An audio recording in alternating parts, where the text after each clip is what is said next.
Sai Satcharitra Chapter 1. Salutations. The story of grinding wheat and its philosophical significance. According to the ancient and revered custom, Hemad Pant begins the work, Shri Sai Satcharitra, with various salutations. First, he makes obeisance to the god Ganesha to remove all obstacles and to make the work a success, and says that Shri Sai is the god Ganesha. Then to the goddess Saraswati to inspire him to write out the work, and says that Shri Sai is one with this goddess and that he is himself singing his own life. Then to the gods Brahma, Vishnu and Shankar, the creating, preserving and destroying deities respectively, and says that Sainath is one with them and he, as the great teacher, will carry us across the rivers of worldly existence. Then to his tutelary deity Narayan Adinath, who manifested himself in Konkan, the land reclaimed by Parshuram, Rama in the Hindi version, from the sea, and to the Adi, original Purusha of the family.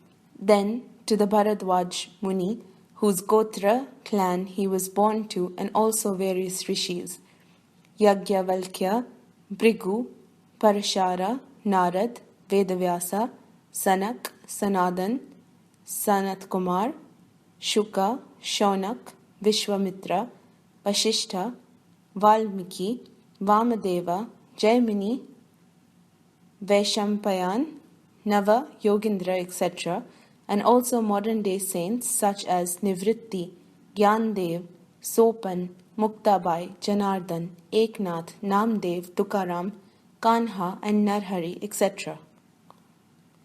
Then to his father Sadashiv, father Raghunath, and his mother who left him in infancy, to his paternal aunt who brought him up, and to his loving older brother.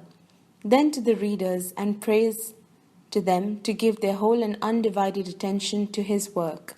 And lastly, to his Guru, Shri Sainath, an incarnation of Shri Dattatreya, who is the sole refuge and who will make him realize that Brahman is the reality and the world is an illusion, and incidentally to all the beings in whom the Lord dwells. After describing the various modes of devotion according to Parashara, Vyasa and Shandilya, etc., the author goes on to relate the following story.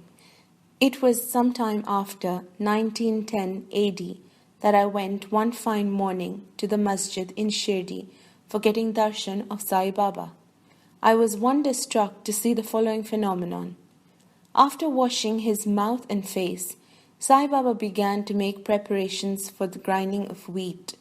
He spread a sack on the floor and thereon set a handmill. He took some quantity of wheat in a winnowing fan, and then drawing up the sleeves of his kafni, and taking hold of the peg of the handmill, started grinding the wheat by putting a few handfuls of wheat in the upper opening of the mill and rotated it. I thought, what business Baba had with the grinding of wheat when he possessed nothing and stored nothing, as he lived on alms. Some people who had come there thought likewise, but none had the courage to ask Baba what he was doing. Immediately, this news of Baba's grinding wheat spread into the village, and at once men and women ran to the masjid and flocked there to see Baba's act. 4 bold women from the crowd forced their way up and, pushing Baba aside, took forcibly the peg or handle into their hands, and singing Baba's leelas started grinding. At first Baba was enraged, but on seeing the women's love and devotion, he was much pleased and began to smile. While they were grinding, they began to think that Baba had no house, no property, no children, none to look after, and he lived on alms. He did not require any wheat flour for making bread or roti. What will he do with this big quantity of flour? Perhaps Baba is very kind. He will distribute the flour amongst us. Thinking in this way while singing, they finished the grinding, and after putting aside the handmill, they divided the flour into 4 portions and began to remove them one per head. Baba, who was calm and quiet up till now, got wild and started abusing them, saying, "Ladies, have you gone mad? Whose father's property are you looting away? Have I borrowed any wheat from you so that you can safely take the flour? Now please do this. Take the flour and throw it on the village border limits." On hearing this, the women felt abashed and, whispering amongst themselves, went away to the outskirts of the village and spread the flour as directed by Baba. I asked the Shirdi people, what was this that Baba did? They replied, saying that the cholera epidemic was spreading in the village, and this was Baba's remedy against the same. It was not the wheat that was ground, but the cholera itself was ground to pieces and pushed out of the village. From this time onward, the cholera epidemic subsided, and the whole of the village was happy. I was very much pleased to know all this, but at the same time, my curiosity was also aroused. I began to ask myself, what earthly connection was there between wheat flour and cholera? Was that the casual relationship between the two? And how to reconcile them? This incident seems to be inexplicable. I should write something on this and sing to my heart's content Baba's sweet Leelas. Thinking in this way about this Leela, my heart was filled with joy, and I was thus inspired to write Baba's life, the Satcharitra. And as we know, with Baba's grace and blessing, this work was completed successfully. Philosophical significance of grinding. Apart from the meaning which people of Shirdi put on this incident of grinding wheat, there is, we think, a philosophical significance too.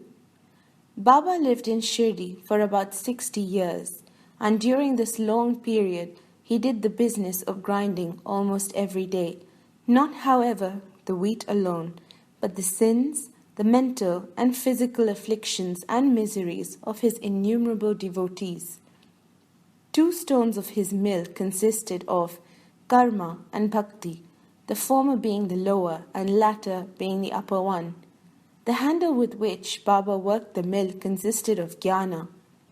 It was the firm conviction of Baba that knowledge or self-realization is not possible unless there is a prior act of grinding all of our impulses, desires, sins, and of the 3 gunas, that is, sattva, rajas, and tamas, and the ahamkara, which is so subtle and therefore so difficult to get rid of. This reminds us of a similar story of Kabir, who, seeing a woman grinding corn, said to his guru, Nipat Niranjana, "I am weeping because I feel the agony of being crushed in this wheel of worldly existence, like the corn in the handmill." Nipat Niranjana replied, "Do not be afraid. Hold fast to the handle of knowledge of this mill, as I do, and do not wander far away from the same, but turn inward to the center, and you are sure to be saved." Bow to Shri Sai, peace be to all.